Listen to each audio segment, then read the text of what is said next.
What's good, YouTube? It's Ariane, and today we got another reaction. And this is a different type of reaction. I usually don't do no basketball type of reactions. The first basketball reaction I did got copyrighted, so I've been scared to do them ever since. But this is a basketball video from Hoop Reference instead of the NBA page, so I think this one will stay up. I just want to do some basketball stuff, y'all, because I like hoop. I watch basketball a lot. Season starting, you know. So we got every NBA team biggest issue going into the 2024 season.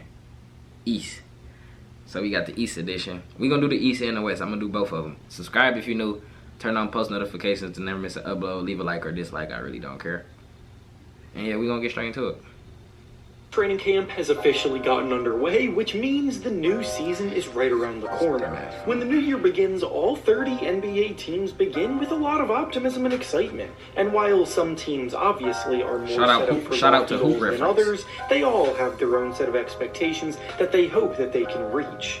This is the time that most highlight the team's I'm officially a Bucks fan, y'all. Y'all know I go wherever Dame go. If y'all know me, I go wherever Dame go. The exact opposite.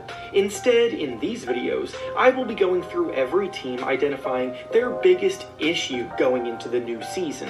And it will be broken up into two parts, with this video going through the teams in the Eastern Conference, and then tomorrow's video finishing up by going through the teams in the Western Conference. Before we start, though, it turns out a good amount of you watching right now aren't even subscribed to the channel. That's how it was for me when I was posting. Consider hitting the subscribe button, as not only does it help out a ton, but it also very much appreciated. Y'all, if you watching this, subscribe to me. Let's begin. Going in alphabetical order, we'll start with the Atlanta Hawks, and their biggest issue going into the new season is team chemistry. The Hawks are quietly approaching a scary position to be in. The game just started, y'all. Now, there have been rumblings that all is not well in that Hawks locker room. Criticisms of Trae Young's ability to lead get louder every year. The partnership of Trae and DeJounte Murray got off to a rocky start in year one, and the overall play style of those two lead guards has left quite a few of those around them displeased, to say the least. So chemistry there will be under the microscope this season. Next is the Boston Celtics. Yeah, I don't care for the Hawks, for real. Their biggest issue going into the new season is their front court depth. The Celtics starting lineup is probably as solid as it gets in the NBA this season, but the way that they went about building it meant that they sacrificed in other areas, specifically in their rotation behind their big men.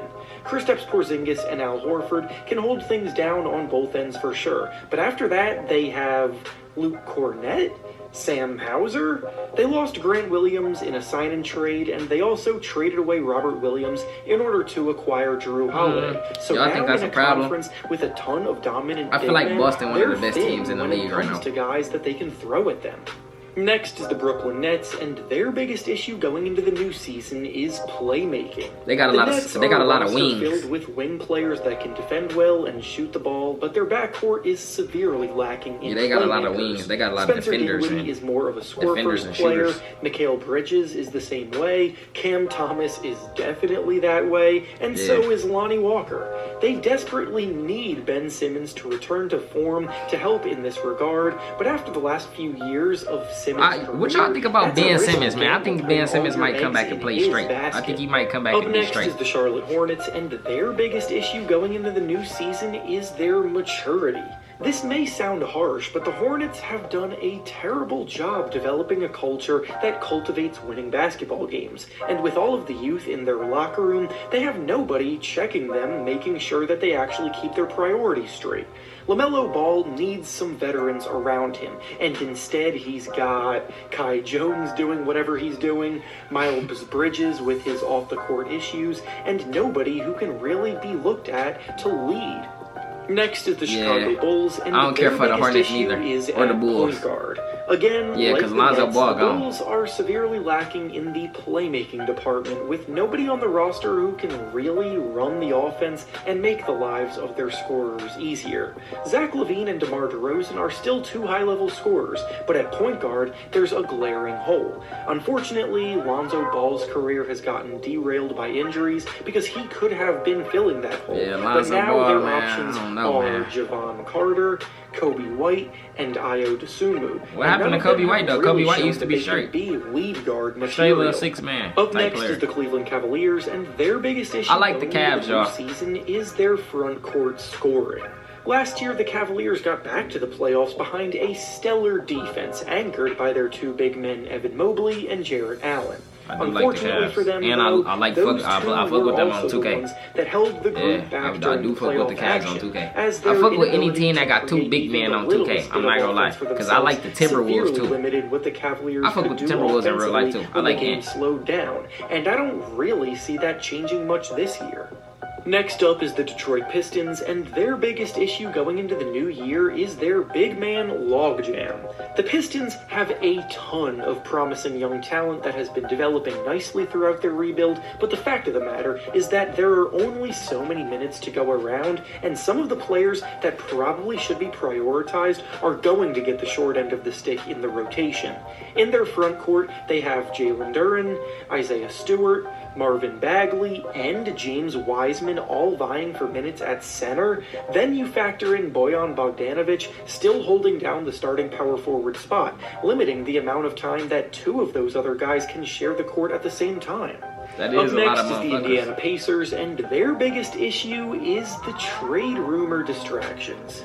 Buddy Hield is a trade rumor all-star at this point, seemingly finding himself in trade rumors every single year.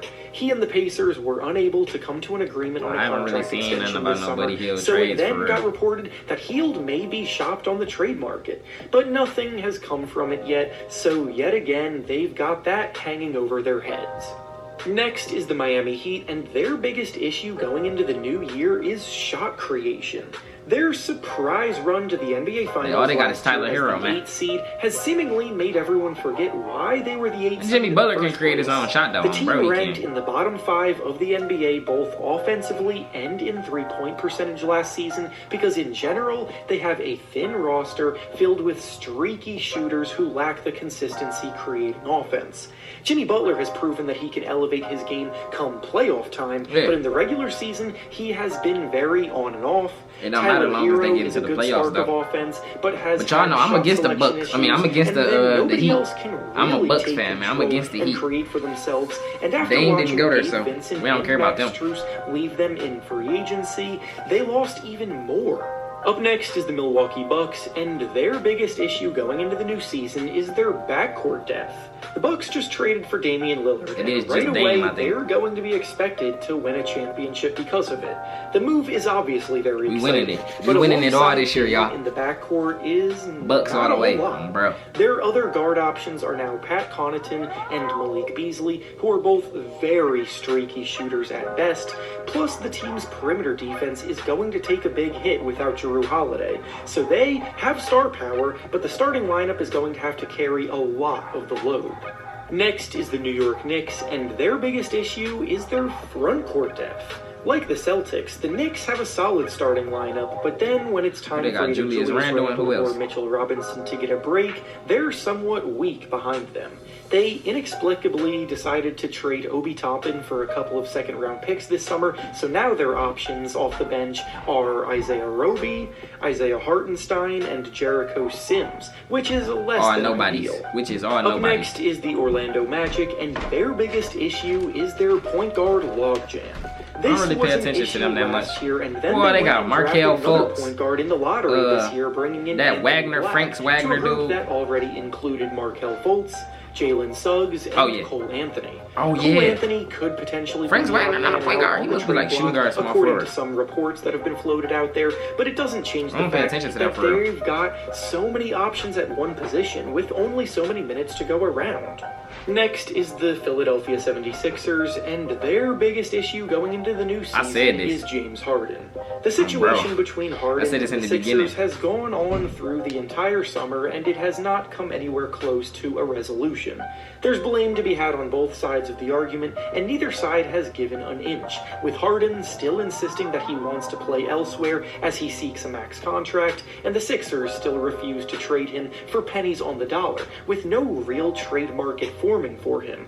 It could get ugly the longer this goes on, so we'll just have to wait and see. Up next is the Toronto Raptors, and their biggest issue is their three-point shooting.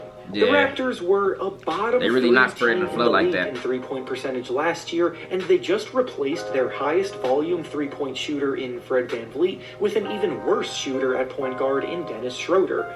Gary Trent Jr. is really the only above-average shooter left in their rotation, which is just not enough to consistently threaten defenses. And finally, the last team is the Washington Wizards, and their biggest issue is their interior defense. I ain't gonna lie, I like Jordan Poole though, man. I'm rooting for Jordan Poole this year, man. I want Jordan Poole to average at least 27, man. He need to at least take. Is about to be dreadful. Jordan Poole need to at least average Daniel Gafford at center, 20 shots a game. Playing with the Wizards, he need to at least average 20 shots a game. Lacking in size, with a guy like Mike Muscala in line to get a lot of the backup minutes. Bro, you gotta average you gotta average. You gotta average and with that 30 being ball. said, that's all I have for you today. Make sure to like the video, subscribe to the channel, and comment down below. Jordan Poole about to average 33 points. Thanks for watching, and 24% from the three.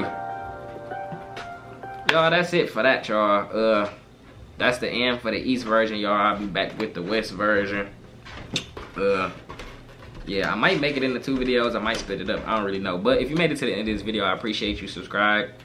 Or subscribe if you already haven't. Leave a like or dislike. I really don't care. Share the video. About to start back doing reactions on the grind of 10,000 subscribers. Send me some stuff to react to. All my links in the description down below. I'm out. Be smooth.